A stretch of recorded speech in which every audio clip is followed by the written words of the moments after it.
تو ڈیفنس میں پولیس اہلکار کی شہادت کا یہ معاملہ ہے۔ سندھ پولیس کا فرار ملزم کی حوالگی کے لیے وزارت امور خارجہ سے رابطہ کا فیصلہ کیا گیا ہے۔ اسی بارے مزید جانیں گے اپنے نمائندے بلال نصیر سے۔ جی بلال، مزید پیش رفت بارے آگاہ کیجیے گا۔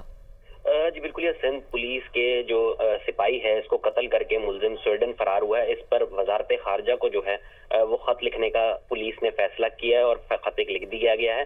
کاپی جو ہے وہ دنیا نیوز نے حاصل کر لی ہے۔ اس میں واضح کیا گیا ہے کہ پاکستانی ایمبیسی جو سویڈن میں قائم ہے اس سے حکومت پاکستان رابطہ کرے اور ملزم خرم نثار جو ہے اس کی گرفتاری میں معاونت فراہم کی جائے، اور اس کے جو وہاں کے آفیشلز ہیں پاکستانی ایمبیسی کے، ان کو فوری طور پر سندھ پولیس سے رابطے میں رہنے کا کہا گیا ہے۔ حکام کہتے ہیں کہ ایک بریف انویسٹیگیشن جو چالان ہے وہ پیش کیا جائے گا حکومت پاکستان کو، تاکہ وہ ارسال کیا جائے پاکستانی ایمبیسی جو کہ سویڈن میں واقع ہے، اور ملزم کی حوالگی کے لیے جو کوششیں ہیں سندھ پولیس اس نے تیز کر دی ہیں۔ جی بہت شکریہ بلال، ہمیں اپڈیٹ کر رہے تھے۔